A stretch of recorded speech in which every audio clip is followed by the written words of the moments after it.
dengan maksimal, dan gak cuma informasi yang kita dapetin, tapi kita juga bisa dapetin prinsip kebenaran dari firman Tuhan, apa sih yang untuk bisa kita lakukan gitu.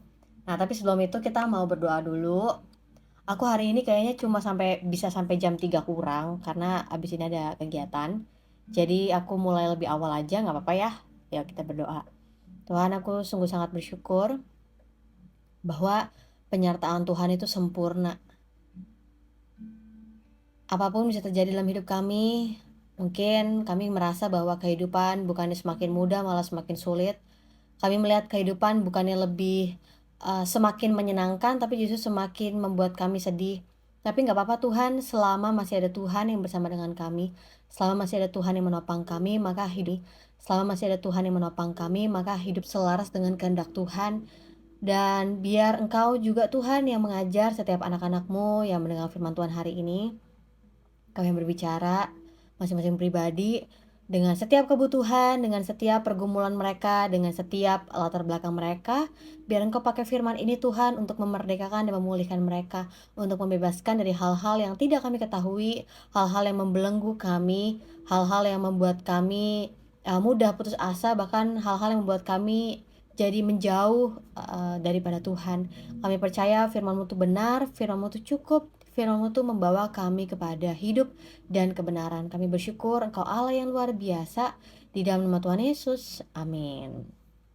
Halo semua, selamat siang menjelang sore. Aku hari ini hadir lagi. Kita mau baca ya kelanjutan perjalanan Paulus memberitakan Injil di Efesus. Jadi sebelumnya aku udah bahas dari kisah para rasul 15 ya, bagaimana Paulus itu mulai melakukan perjalanan misi. Nah, singkatnya Paulus itu ini udah menyelesaikan 2 misi perjalanannya. Jadi Paulus itu memberitakan Injil dan dia akhirnya juga melakukan perjalanan gitu ya. Jadi dari Antioquia di Syria, akhirnya dia pergi perjalanan pertama tuh. Terus akhirnya dia balik lagi sampai Antioquia, dan dari Antioquia dia mulai lagi perjalanan kedua gitu ya. Perjalanan pertama, perjalanan kedua apa bedanya? Beda tempatnya, beda rutenya, dan beda juga tim pelayanannya gitu ya. Dan kita lihat Paulus itu lebih banyak ketemu sama orang-orang non-Yahudi. Ketemu nggak sama orang Yahudi? Ketemu. Paulus juga penginjilan ke sinagoga di berbagai daerah gitu ya, di luar Yerusalem, Yudea dan Samaria. Tetapi yang jelas ketika Paulus menyelesaikan pelayanannya sampai kedua kali gitu ya, kita lihat bagaimana Paulus itu berhenti ketika selesai. Saya senang banget sama kalimat ini.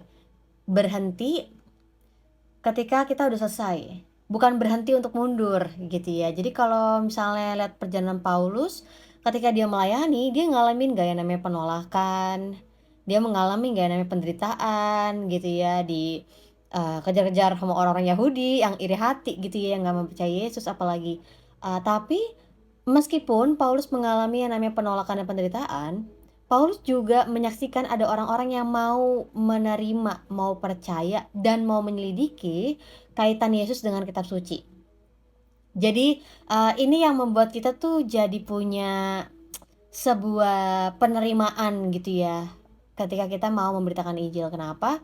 Ketika kita beritain Injil, ada orang yang gak suka, gak apa-apa, tapi ada juga orang yang mau menerima gitu ya. Jadi kalau misalnya kita merasa bahwa ketika kita mau bertindak, kita mau hidup, kita mau menunjukkan bahwa ini loh kita anak-anak Tuhan gitu ya. Tapi ada pertentangan, ada rencana dari orang-orang yang gak suka dengan kita gitu ya. Ada orang-orang yang menentang Injil gitu ya, bukan menentang kitanya, menentang Injil yang kita beritakan. Gak apa-apa, karena pada akhirnya kalau kita baca ya, ini pentingnya kalau kita baca firman Tuhan, kita menemukan prinsipnya adalah Paulus dan para rasul lain ya, bagian mereka memberitakan Injil. Orang mau terima atau enggak itu bukan lagi tanggung jawab mereka. Kenapa? Karena di depan Tuhan mereka bertanggung jawab untuk menjadi saksi Kristus, menceritakan tentang Kristus gitu ya. Enggak cuma cerita tentang Yesus, tapi juga akhirnya membantu orang-orang Yahudi yang ada di sinagoga untuk mereka mengenal kitab suci mereka dan kaitannya terhadap Yesus. Jadi kalau misalnya ada orang yang enggak setuju atau enggak suka gitu, menurut saya ketika saya baca firman Tuhan ini menguatkan saya. Saya sebagai penginjil, saya sadar bahwa tidak semua orang menyukai tentang kebenaran, tidak semua orang percaya terhadap Yesus juga, nggak apa-apa. Tapi penolakan dan penderitaan itu tidak membuat kita berhenti untuk menginjil. Kenapa? Sekali lagi saya katakan menginjil itu bukan berarti saya akan merekrut lebih banyak jumlah jemaat, karena saya tidak memegang jemaat, Bapak Ibu. Saya penginjil.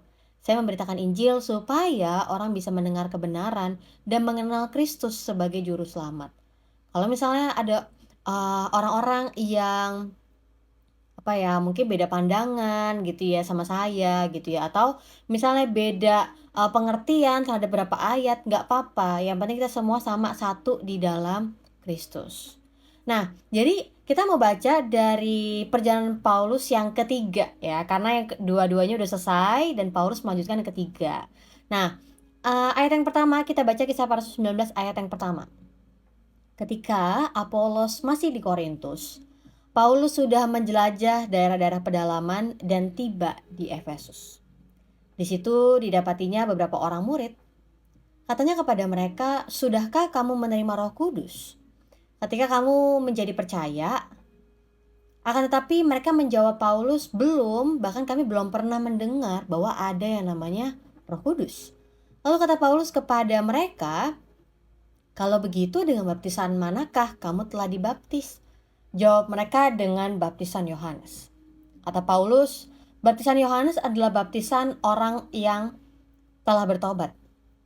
Dan ia berkata kepada orang banyak bahwa mereka harus percaya kepada Yesus yang datang kemudian daripadanya.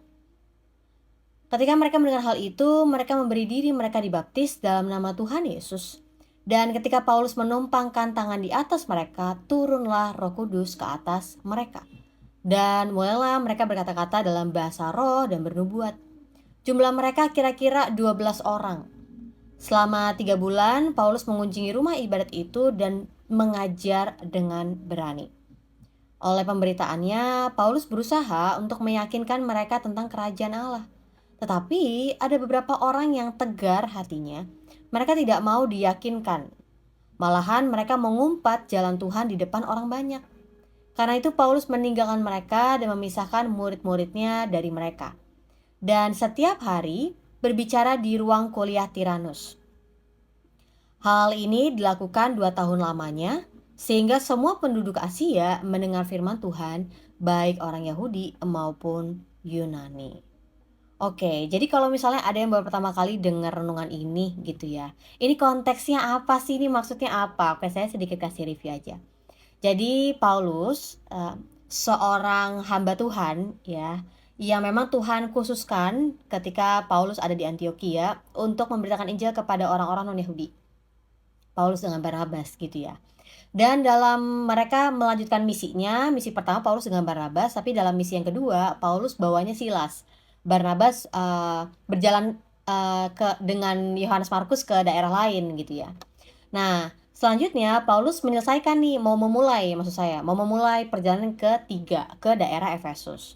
Nah, sebelumnya di Kisah Para Rasul 18 kita lihat bahwa sebelum Paulus menyelesaikan perjalanan kedua, ya sebelum balik ke Antiokhia gitu ya, dibilangnya home base-nya dia, Paulus tuh sempat datengin Efesus gitu ya, dan orang-orang di Efesus itu mau menerima pengajaran Paulus dan minta Paulus stay lebih lama dong gitu, supaya kita lebih banyak ngobrol, kita lebih banyak belajar.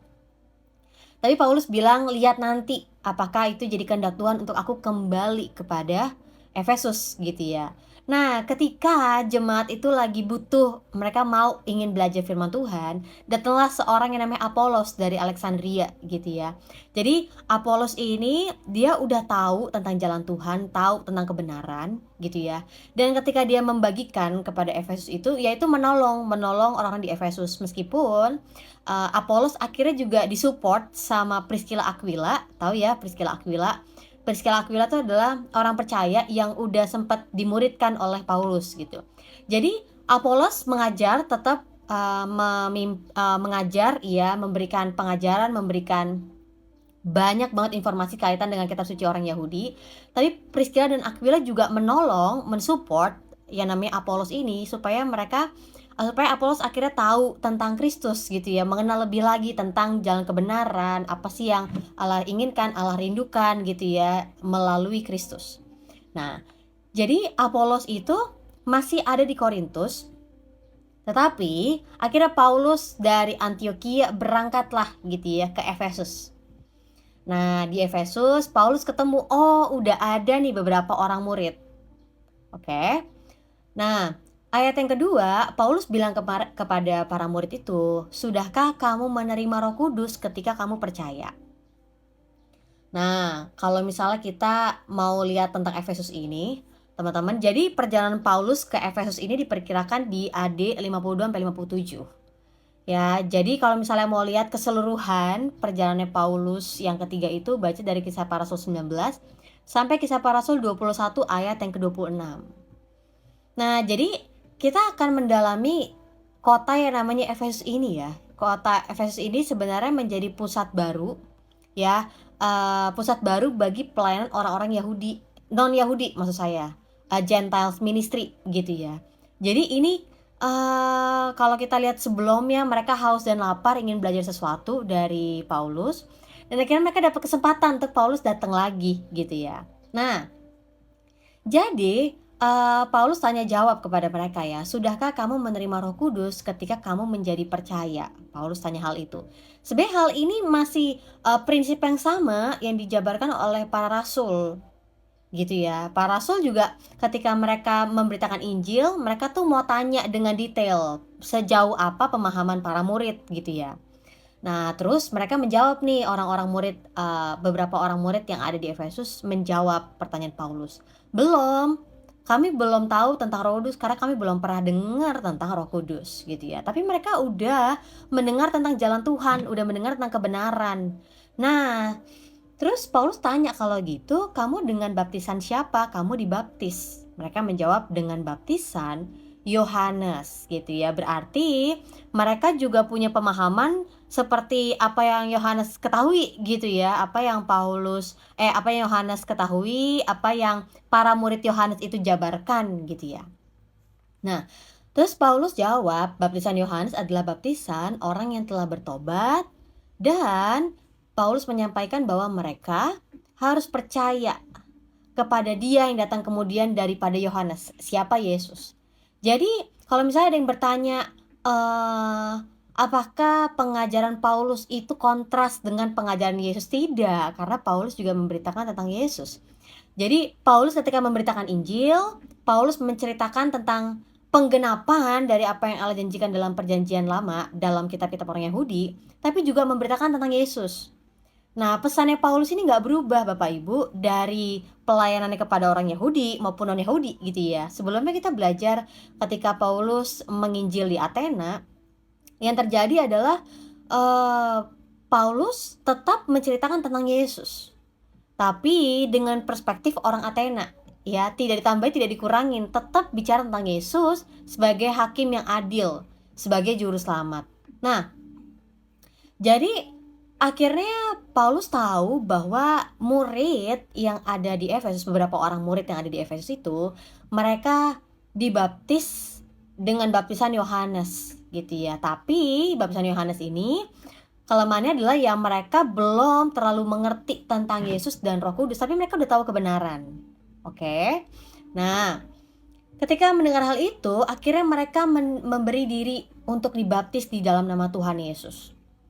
Nah, ingat ya zaman dahulu ketika Yesus masih dalam masa inkarnasinya dengan para murid, Yesus mengatakan bahwa nanti kamu akan berdoa di dalam namaku, nanti kamu akan menyaksikan ada kuasa di dalam namaku, dan itu terjadi gitu ya. Meskipun saat itu Paulus pelayanan gitu ya, Yesus tidak dalam bentuk inkarnasinya karena Yesus sudah kembali ke surga gitu ya, duduk sebelah kanan Allah. Tapi yang terjadi adalah akhirnya orang-orang itu mau dibaptis di dalam nama Tuhan Yesus.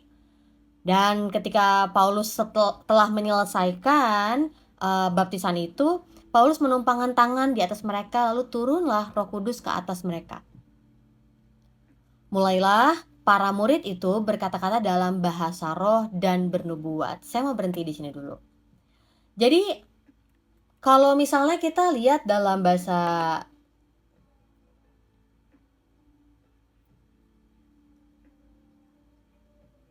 Kisah Para Rasul 19 ya, ayat yang ke-6 ini dikatakan, mereka berkata-kata dalam bahasa roh dan bernubuat. Saya mau katakan bahwa kita tahu tentang bahasa roh ini karena sebelumnya di Kisah Para Rasul 2 udah pernah dikatakan gitu ya. Yuk kita baca ulang lagi. Kisah Para Rasul 2 ayat 4 sampai ayat yang ke-6. Maka penuhlah mereka dengan Roh Kudus, lalu mereka mulai berkata-kata dalam bahasa-bahasa lain, seperti yang diberikan oleh Roh itu kepada mereka untuk mengatakannya. Waktu itu di Yerusalem diam orang-orang Yahudi yang saleh dari segala bangsa di bawah kolong langit. Ketika turun bunyi itu, berkerumunlah orang banyak. Mereka bingung karena mereka masing-masing mendengar rasul-rasul itu berkata-kata dalam bahasa mereka sendiri. Jadi Bapak Ibu, ini adalah ayat yang saya kutip dari peristiwa Pentakosta. Jadi ketika Roh Kudus itu dicurahkan kepada para murid sesuai dengan yang Yesus janjikan, apa yang terjadi? Para murid itu dipenuhi dengan Roh Kudus dan mereka mulai berkata-kata dalam bahasa lain. Ya, jadi saat itu ada banyak orang-orang Yahudi yang berasal dari luar daerah Yerusalem dan mereka berbahasa-bahasa lain gitu ya, selain berbahasa Aram, selain berbahasa kebanyakan orang Yahudi saat itu. Jadi mereka berbahasa-bahasa asing. Dan ketika Roh Kudus itu memenuhi para rasul, membuat para rasul ini bisa berbahasa-bahasa asing. Nah, akhirnya orang-orang Yahudi yang berasal dari luar Yerusalem, mereka kayak, "Hah? Mereka berkata-kata dalam bahasa kita," gitu ya. Apa yang mereka katakan? Mereka sedang memuliakan Allah, mereka sedang menceritakan pekerjaan Allah yang besar. Nah, jadi kalau kita lihat bahasa roh itu menjadi tanda ya wujud bahwa Allah sedang bekerja di daerah Efesus. Allah sedang menunjukkan tanda kepada golongan Yahudi. Ya, seperti yang terjadi di Yerusalem, Allah sekarang bekerja di Efesus gitu ya. Allah menceritakan, Allah menyatakan bahwa ini loh aku bekerja gitu ya. Dan itu tanda itu khususnya Allah pengen tunjukkan kepada orang-orang Yahudi. Nah, selanjutnya kita mau baca dari 1 Korintus 14 ayat 22 nih. Karena itu karunia bahasa roh adalah tanda, bukan untuk orang yang beriman, tetapi untuk orang yang tidak beriman. Sedangkan karunia untuk bernubuat adalah tanda, bukan untuk orang yang tidak beriman, tetapi untuk orang yang beriman. Nah, sedangkan di dalam Kisah Para Rasul 19 ini, ketika Paulus membaptis beberapa murid yang ada di Efesus, dikatakan apa? Mulailah mereka berkata-kata dalam bahasa roh dan bernubuat. Jadi kalau kita lihat dari 1 Korintus 14 ayat 22, karunia bahasa roh itu adalah tanda untuk menunjukkan kepada orang-orang yang tidak beriman. Sedangkan bernubuat adalah tanda untuk menunjukkan bukti kepada orang-orang yang beriman. Jadi Allah sedang menunjukkan pekerjaannya gitu ya, ketika mereka udah dibaptis di dalam nama Tuhan Yesus, menunjukkan tanda kepada orang-orang yang beriman ataupun orang-orang yang tidak beriman bahwa Allah bekerja di Efesus. Tahukah Bapak Ibu bahwa Efesus itu adalah salah satu kota yang menjadi pusat penyembahan bagi dewa Artemis. Kalau misalnya kita lihat ya, BTW Efesus itu kalau sekarang dibilangnya modern day-nya itu Turki gitu ya. Jadi Efesus itu punya satu temple yang namanya The Temple of Artemis. Nah, jadi pusat penyembahan bagi Artemis ini itu tuh zaman dahulu disebut sebagai salah satu keajaiban dunia gitu di zaman dahulu, di ancient days gitu ya. Kenapa? Karena memang daerah Efesus itu populasinya banyak dan mereka memang bikin, yaitu Efesus adalah sebuah kota yang paling di sini bilangnya the greatest city of Asia. Nunjukin kalau ini loh kota Efesus, kota yang paling keren, kota yang paling maju gitu ya. Dan mereka memang berada di bawah pemerintahan Romawi gitu ya. Jadi ada kaitannya dengan mereka penyembahan dewa dewi orang Yunani. Nah, jadi kebayang Paulus itu berada di sebuah kota yang memang kental banget sama penyembahan kepada dewa-dewi Yunani. Tetapi ketika Paulus memberitakan Injil, khususnya Paulus menyampaikan tentang Yesus dan Roh Kudus, beberapa murid yang sudah terlebih dahulu mendengar tentang kebenaran dari Apolos, mereka akhirnya menyaksikan bahwa Allah tuh bekerja gitu ya kepada orang-orang percaya, pada para murid di Efesus untuk membuktikan bahwa Allah tuh lagi bekerja, lagi berkarya di Efesus. Kota yang kental banget dengan dewa-dewi Yunaninya gitu ya. Nah, saya mau kutip juga Yesaya 28 ayat 11 sampai 12, dikatakan sungguh oleh orang-orang yang berlogat ganjil dan oleh orang-orang yang berbahasa asing akan berbicara kepada bangsa ini.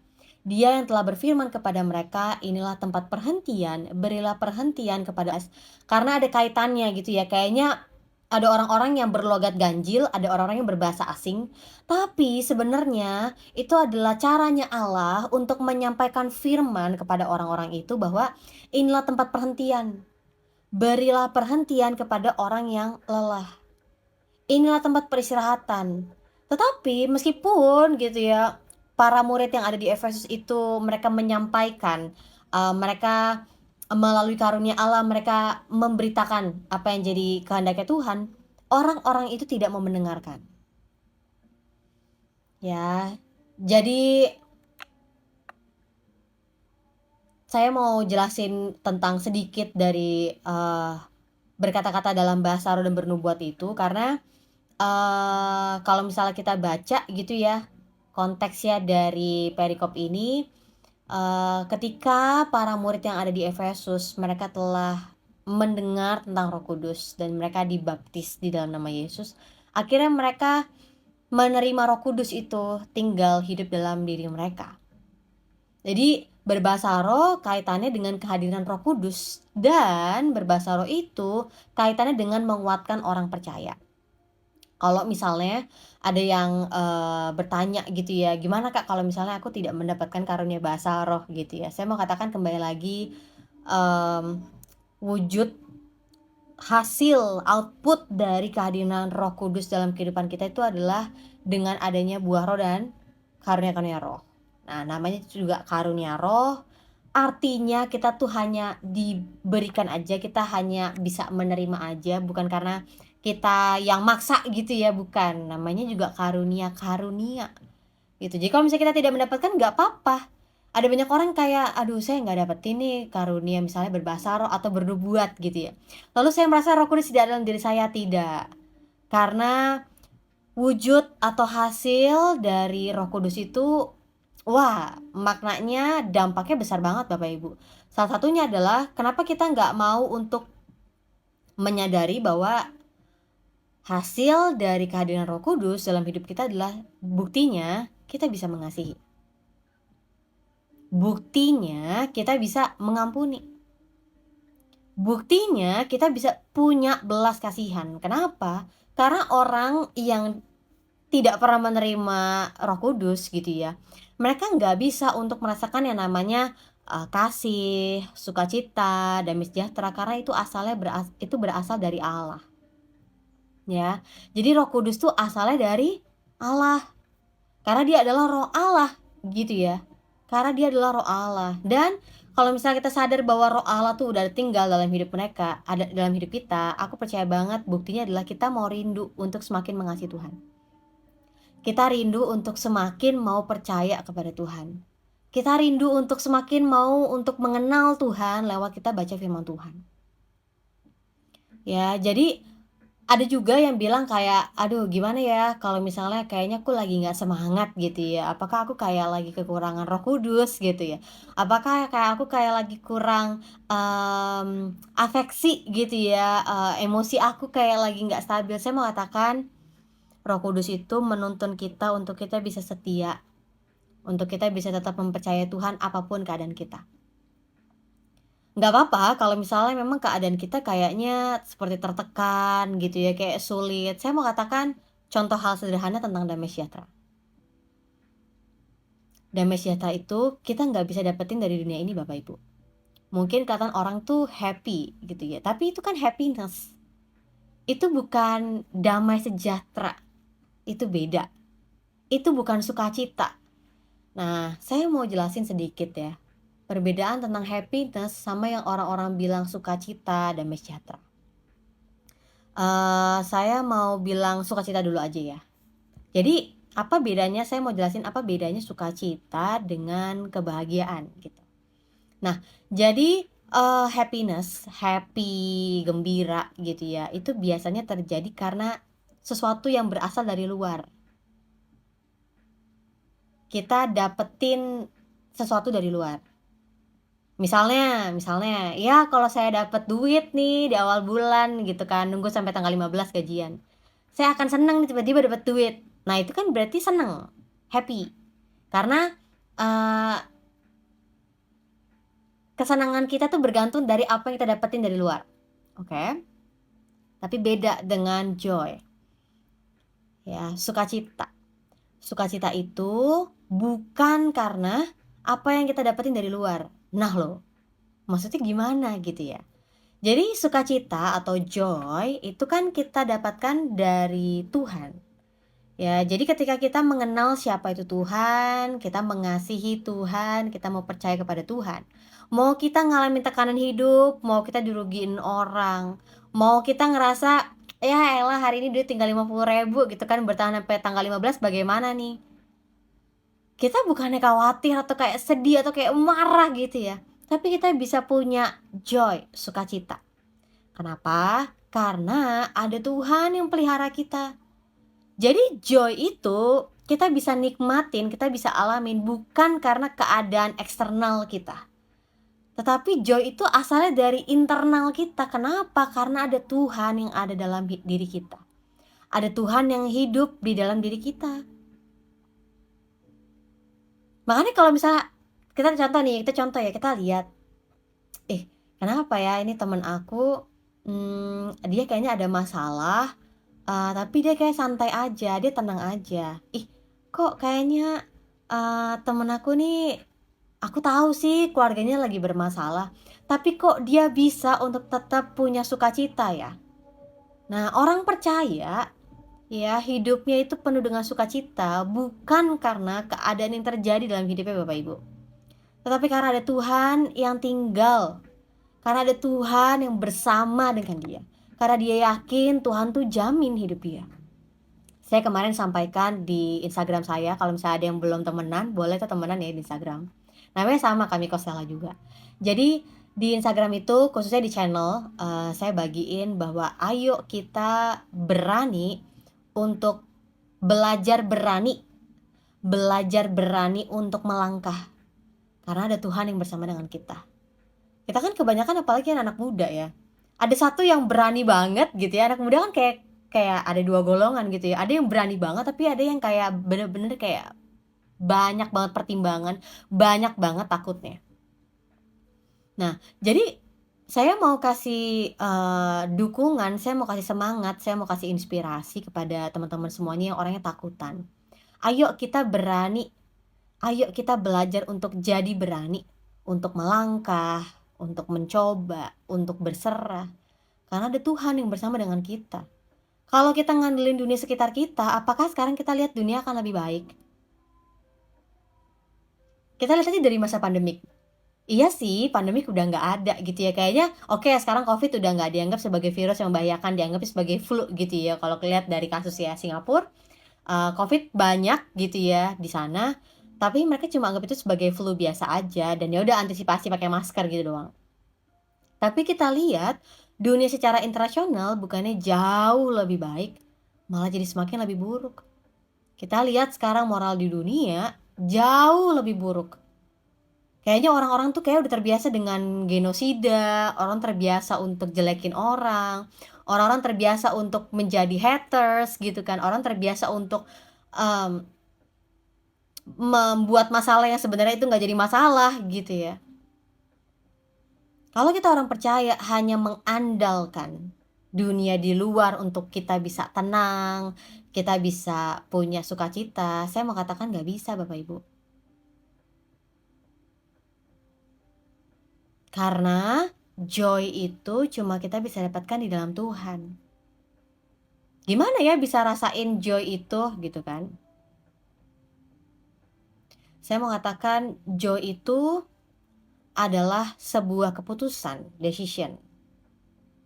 Bukan hanya sebuah perasaan gitu ya.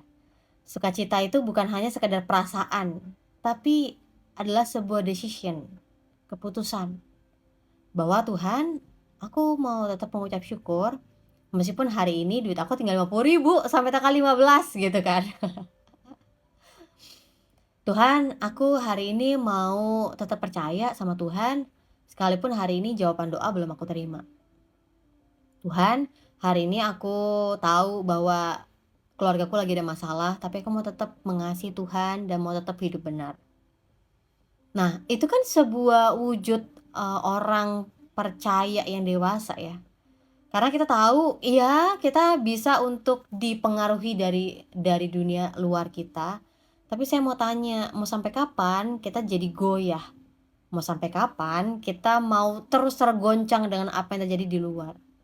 Jadi kalau untuk seseorang bisa punya sukacita dalam hidupnya, ya itu bukan menandakan bahwa dia tidak ada masalah. Nah, kita kan semuanya orang percaya ini, ya kita dibesarkan oleh orang tua yang ya juga hidup di dunia ini gitu ya. Kebanyakan kan sekarang orang-orang oke, dari zaman dahulu kayak orang tua kita lebih banyak mementingkan tentang, pertumbuhan jasmani kita aja. Tapi pertumbuhan rohani kita apakah dipentingkan? Pertumbuhan jiwa kita, mental kita juga apakah diperhitungkan gitu kan? Jarang banget nih ada orang tua yang mau care sampai peduliin pertumbuhan rohani seseorang dan pertumbuhan jiwanya seseorang gitu. Beberapa dari orang tua kita mungkin hanya banyak berfokus kepada, "Ya udah makan cepet gede," gitu kan. "Sekolah selesai, SMA selesai, masuk kuliah lu, terus kerja," gitu kan. Tapi saya mau katakan bahwa sukacita itu, ya kita bisa rasain sebagai orang percaya. Buktinya ketika ada masalah, ada tekanan hidup, ada sebuah, apa ya, masa di mana kita kayak, "Tuhan ini arahnya kemana ya?" Tapi kita bukannya hilang harapan, kita mau tetap percaya kepada Tuhan. Kita mau tetap berserah, "Tuhan, apapun boleh terjadi, aku mau tetap percaya sama Tuhan. Tuhan, apapun boleh dikatakan orang, tapi aku mau tetap percaya bahwa perkataan Tuhan yang jadi." Nah, kita mau lebih fokus kepada perkataan orang lain atau perkataan Tuhan? Kita mau lebih fokus kepada rencananya orang lain atau rencananya Tuhan? Dari mana kelihatan bedanya? Dari hidup kita. Kalau misalnya ada orang yang bilang bahwa, "Ah, kamu tuh bukan siapa-siapa." Nggak apa-apa, karena di hadapan Tuhan kita adalah anak-anak yang dikasihinya. Kita adalah orang-orang yang diberikan keselamatan, orang-orang yang diberikan pengampunan, orang-orang yang diselamatkan karena kita begitu berharga di hadapan Tuhan. Jadi nggak apa-apa ya, orang mau berkata apa, orang mau melakukan rencana apa, nggak apa-apa. Kalau sampai itu pun terjadi, ya percaya Tuhan itu yang pegang hidup kita. Jadi saya mau katakan bukan berarti, orang percaya tuh nggak bisa pakai akal budinya, tidak. Orang percaya masih bisa pakai akal budinya, buktinya Yesus sendiri yang mengatakan, "Kasihilah Tuhan Allahmu dengan segenap hatimu, dengan segenap jiwamu, dan segenap kekuatanmu, dengan segenap akal budimu." Ya, jadi kita bisa mengasihi Tuhan dengan akal budi kita. Nggak apa-apa kita mau mendalami firman Tuhan. Ya, toh juga yang akan mendapatkan keuntungan kita gitu ya. Setiap kali kita dalami firman Tuhan, yang mendapatkan prinsip kebenaran, yang mendapatkan tuntunan, yang mendapat teguran tuh kita.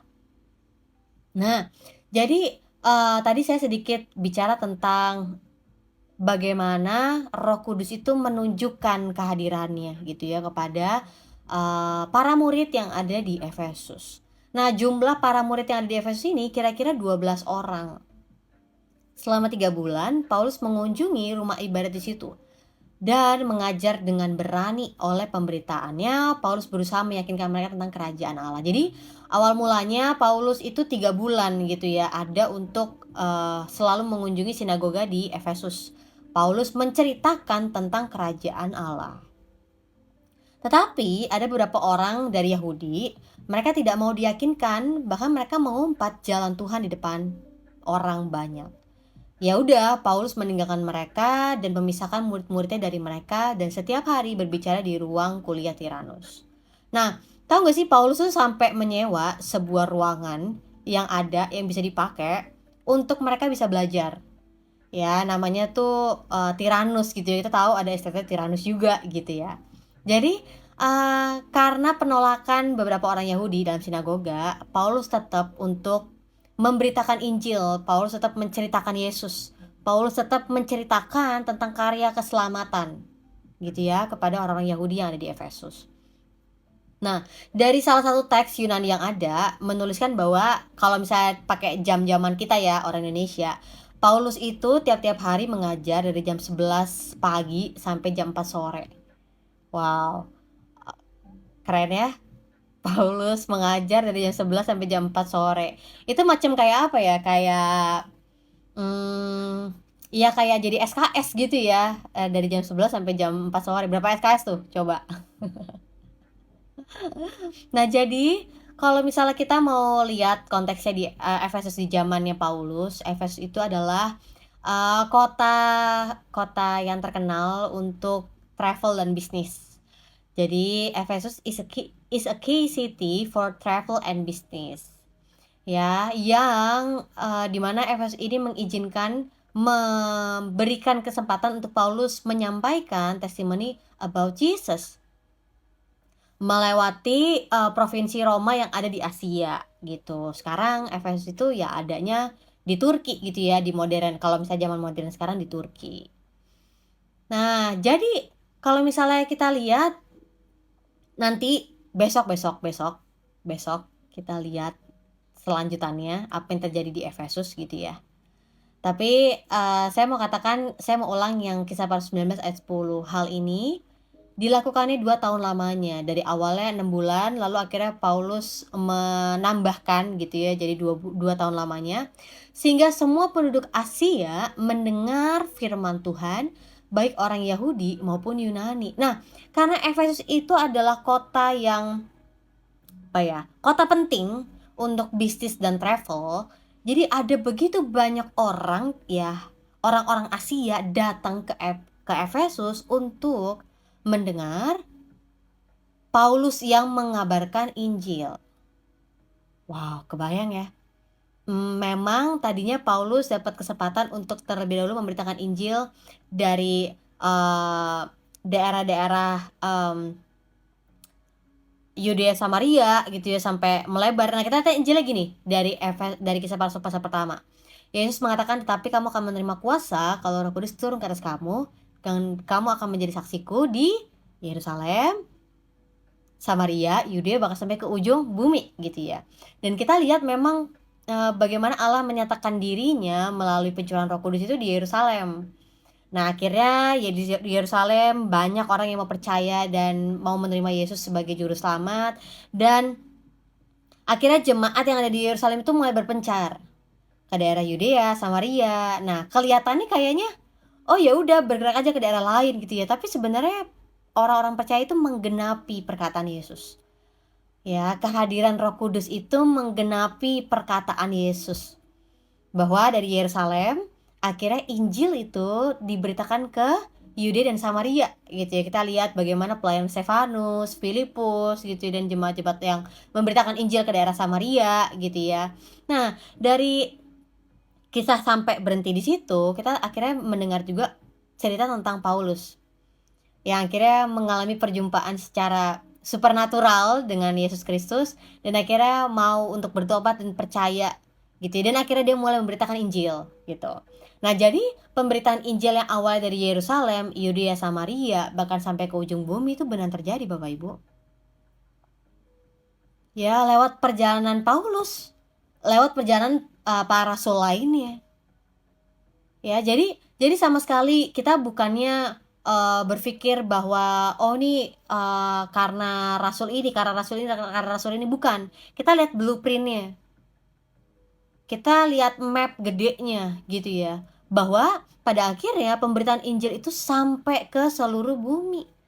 Kemarin kita udah lihat daerah-daerah yang banyak di bawah pemerintahan Romawi gitu ya, Athena, apalagi Korintus, Tesalonika. Dan akhirnya kita sekarang melihat bahwa Paulus dapat kesempatan ke Efesus, ya daerah Asia saat itu, dan akhirnya banyak orang Asia datang ke Efesus di zaman itu untuk mendengarkan tentang Yesus. Jadi kita lihat bahwa perkataan Yesus tidak ada yang gagal. Iya, perkataan Yesus tidak ada yang gagal, Bapak Ibu.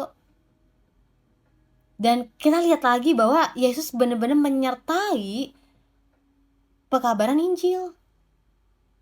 Ya, Roh Kudus itu ada untuk menyertai setiap kali Injil diberitakan. Karena saya percaya setiap orang yang akhirnya mau menerima, at least kepo lah gitu ya, pengen tahu gitu ya, seperti orang-orang di Athena gitu ya, yang yaudah kita pengen dengar gitu. Untuk seseorang bisa tertarik dengan kebenaran dan mau untuk mengenal Yesus lebih lagi, saya mau katakan itu adalah buah pekerjaan Roh Kudus. Kenapa? Kita mau sepintar apapun nih, kita mau sepintar bahasa komunikasi kita mau sepintar apa dalam hikmat kita, pengenalan sejarah, budaya gitu, apapun, kita tidak bisa untuk mengubah hati manusia. Gak bisa. Yang bisa mengubah hati manusia cuma Tuhan. Yang bisa menyentuh hati manusia cuma Tuhan. Jadi kalau kita beranggapan bahwa kita bisa mengubah hati orang, tidak bisa. Itu yang selalu saya sampaikan kepada teman-teman saya lagi di konseling, atau kita lagi Bible study, kita nggak pernah bisa rubah hati orang. Mau kita sepintar apapun, apa profesor, PhD, kita nggak bisa mengubah hati manusia lain. Kita nggak bisa menyentuh hati manusia. Yang bisa menyentuh hati manusia cuma Tuhan. Dan bagian kita hanya untuk memberitakan Injil tuh bicara tentang apa sih? Bicara tentang pribadi dan perbuatan yang telah Yesus lakukan. Kita udah ngalamin nih Yesus dalam hidup kita. Kita udah menyaksikan perbuatan Tuhan, bagaimana Tuhan menolong kita, Tuhan pulihin kita dari sakit hati, dari kepahitan, kekecewaan. Tuhan ada yang memulihkan keluarga kita, Tuhan yang pelan-pelan membangun kita kembali menjadi manusia yang utuh. Ya kita udah mengalami nih pekerjaan Tuhan dalam hidup kita, ya kita bisa share ke orang. Dengan kita membagikan kabar tentang kebenaran, ya sebenarnya itu adalah sebuah bukti bahwa kita peduli terhadap orang sekitar kita. Sebagaimana kita telah banyak ngalamin berkat Tuhan, kita banyak ngalamin kebenaran, kita banyak ngalamin pertobatan karena Tuhan, kita juga mau orang juga ngalamin Tuhan. Ya dong, masa yang ngalamin Tuhan kita doang? Apalagi zaman sekarang. Zaman sekarang iblis juga gencar banget Bapak Ibu untuk mengajarkan, untuk menceritakan, untuk memberitakan apa yang menjadi misi dari kerajaan kegelapan. Tapi kita sebagai anak-anak Tuhan, kita yang udah beroleh kasih karunia Tuhan, kita juga mau untuk share tentang misinya kerajaan surga. Apa? Bahwa Allah mau lebih banyak orang untuk diselamatkan. Lebih banyak orang yang mau mendengar tentang kebenaran. Kasihnya Allah tuh besar loh. Bukan cuma ketika Yesus gitu ya datang ke dunia, wah itu berarti kasih besar. Enggak. Kasihnya Allah tuh udah ada dari perjanjian lama dan kasihnya besar. Buktinya apa? Pemilihan Allah kepada Abraham, janjinya Allah kepada Abraham supaya ya seluruh bangsa bisa mendapatkan berkat keselamatan melalui Abraham, keturunan Abraham yang telah Allah janjikan. Ya. Jadi kalau misalnya kita tahu bahwa misi kerajaan surga, Allah ingin supaya seluruh manusia, seluruh makhluk mendengarkan tentang Kristus, mendengarkan tentang kabar Injil, ya berarti kita sudah tahu misinya kerajaan surga dan kita mau untuk melakukannya. Ketika baca perjalanan Paulus ya, dari kisah para rasul pasal pertama gitu ya, kita banyak belajar tentang pertumbuhan gereja. Saya cuma menyaksikan bahwa Paulus itu dia banyak menulis surat yang diawali dengan hamba Kristus Yesus gitu ya. Saya belajar bahwa bukan seberapa banyak jemaat yang kita pimpin, bukan seberapa sibuknya pelayanan kita hari Senin sampai hari Minggu, atau bahkan Sabtu Minggu aja. Bukan seberapa pintarnya kita atau seberapa banyaknya gelar kita, doktor, PhD gitu ya, MTh, dan segala macam, MA, MDiv, bukan. Tapi pada akhirnya kita semua adalah hamba. Dan kita merindukan bahwa ketika Dia datang menjemput kita, kita ditemukan sebagai hamba-hamba yang bisa dipercaya. Hamba-hamba yang setia untuk melakukan kehendaknya Tuhan dalam hidup kita. Nah, saya mau tanya sama Bapak Ibu semua di sini, apakah kita mempercayai bahwa diri kita adalah hamba-hamba Tuhan? Apakah kita sekarang sedang berfokus kepada apa sih yang jadi kehendak Tuhan dalam hidup kita dan kita lagi mengerjakannya? Saya tahu tantangan mah ada aja, himpitan, penderitaan ada aja. Tetapi itu menjadi sebuah bonus bahwa kita ikut dalam penderitaan Yesus. Kita masuk dalam sebuah wujud di mana kita mau mengasihi Tuhan apapun keadaan. Kalau memang semuanya baik gitu ya, dalam arti tidak ada halangan, tidak ada rintangan, tidak ada penderitaan, apakah kita justru semakin punya akar yang kuat, Bapak Ibu? Apakah kita semakin mau berdiri yang teguh untuk tetap mempercayai Yesus? Karena pada akhirnya kita belajar bahwa ketika kita ngalamin penderitaan, tekanan, kerugian karena nama Yesus, justru kita semakin mempercayai bahwa hanya di dalam Yesus kita beroleh kehidupan, hanya di dalam Yesus kita beroleh kebenaran.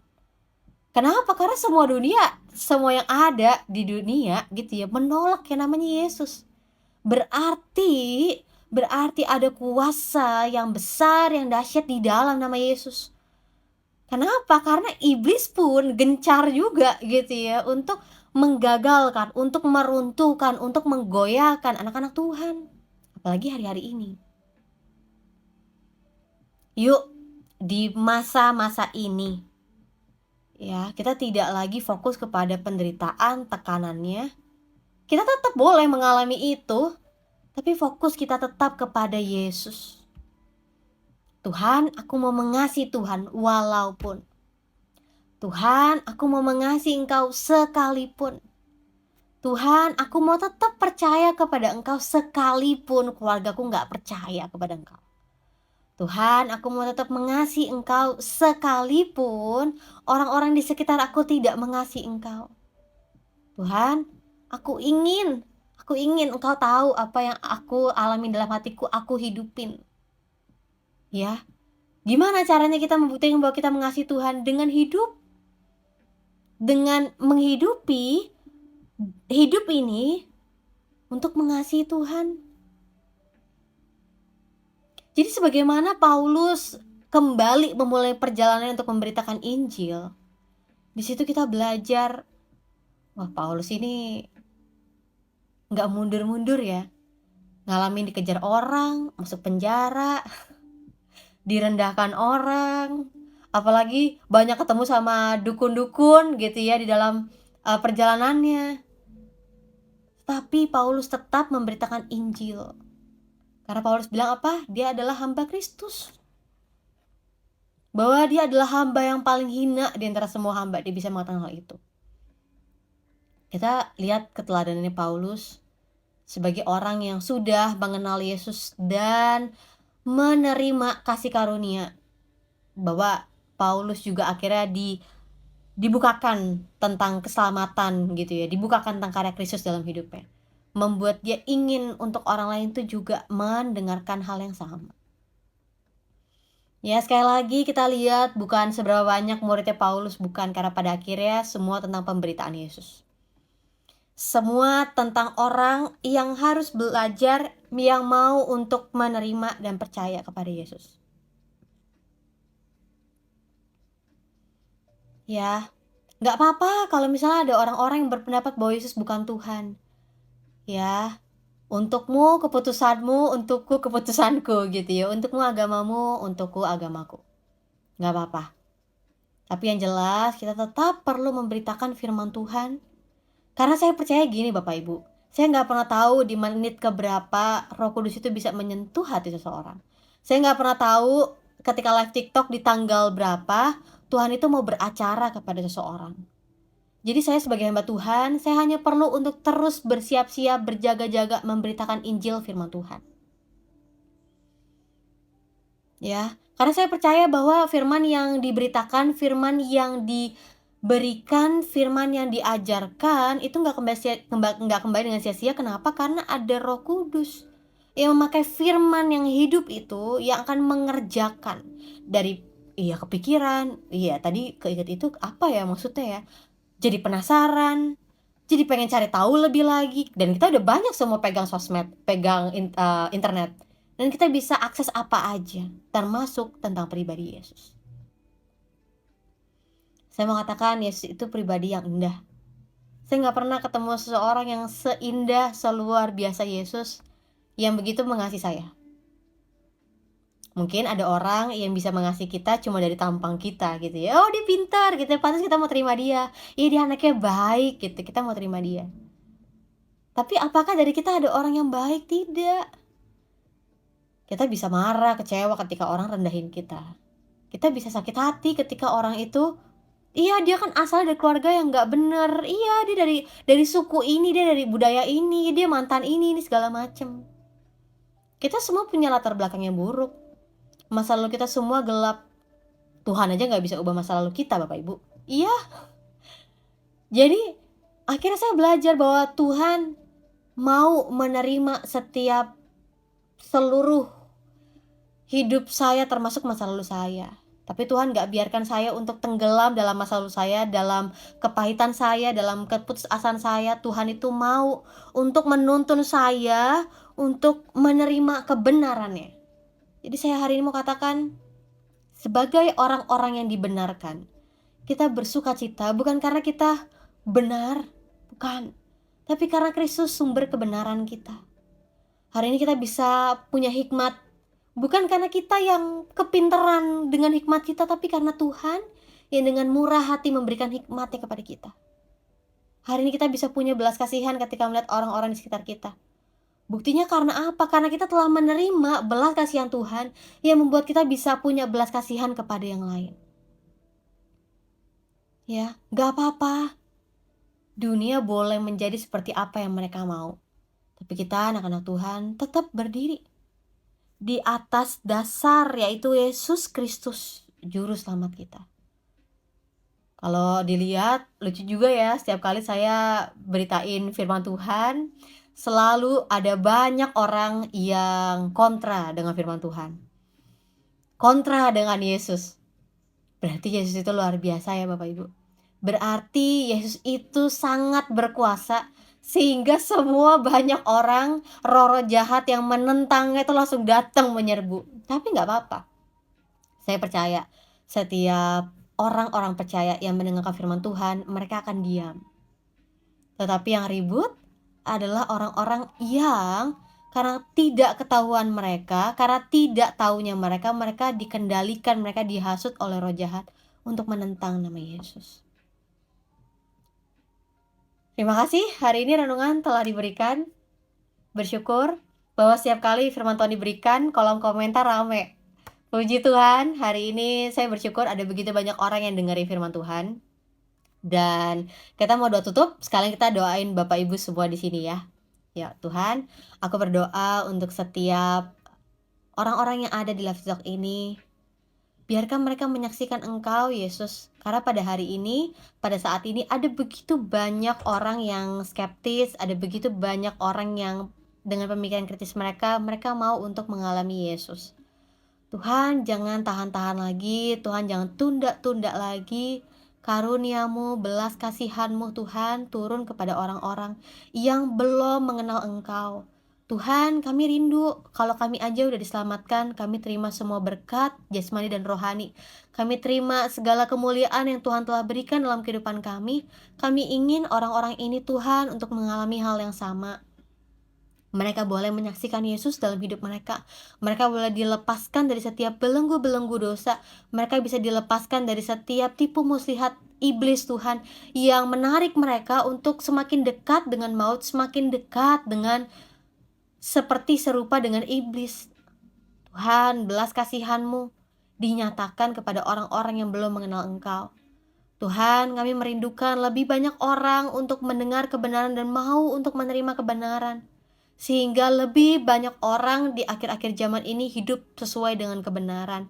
Mereka mau percaya kepada Yesus adalah Tuhan dan Raja dalam hidup mereka. Tuhan, aku percaya bahwa segala makhluk, segala kuasa itu takluk kepada nama Yesus, Tuhan dan Raja. Dan aku berdoa setiap roh jahat yang membelenggu, yang menutup mata batin, yang menghasut, yang membuat orang-orang ini suka dengan kenajisan, kecemasan, kecemaran, itu semua dilepaskan di dalam nama Tuhan Yesus. Aku percaya bahwa di dalam nama Yesus segala makhluk, segala kuasa takluk dan tunduk kepada Yesus, Sang kebenaran Allah yang hidup, yang luar biasa, yang telah menyelamatkan kami. Dan tidak ada Tuhan di bawah kolong langit ini suatu nama yang begitu berharga, begitu berkuasa selain nama Yesus. Aku berdoa, engkau iblis, engkau tidak punya kuasa, engkau nggak punya kekuatan, engkau nggak punya andil untuk anak-anakmu. Dan aku percaya ada kemerdekaan, ada kebebasan hari-hari ini Tuhan melalui firman yang diberitakan. Setiap kali renungan firman Tuhan yang diadakan di siang hari, aku bersyukur Tuhan, hari ini ada orang-orang yang dimerdekakan, ada orang yang diselamatkan, ada orang-orang yang beroleh kasih-Nya Tuhan. Dan perlahan demi perlahan Roh Kudus bekerja dalam kehidupan mereka, dan kami akan melihat bahwa lebih banyak orang mau datang kepada Yesus dan mau tinggal di dalam Engkau. Terima kasih Tuhan. Di dalam nama Tuhan Yesus, sama-sama katakan amin. Thank you semua Bapak Ibu. Wah, kita udah selesai hari ini Kisah Para Rasul 19 ayat yang pertama sampai ayat yang ke-10. Dan besok kita mau lanjut dong, besok Kisah Para Rasul 19 ayat 10 sampai 20. Jadi saya mau bagiin tentang anak-anak Skewa ya. Wah, itu menarik. Jam 2. Jadi sebenarnya saya tuh kadang-kadang di pagi dan siang Bapak Ibu. Nah, saya tuh kalau misalnya pagi ini lagi kayak berhalangan terus. Jadi saya hadirnya di siang hari. Jadi jam 2 ya, bisa ketemu lagi. Tuhan Yesus semua beserta kita. Tuhan memberkati. God bless you. Ketemu besok.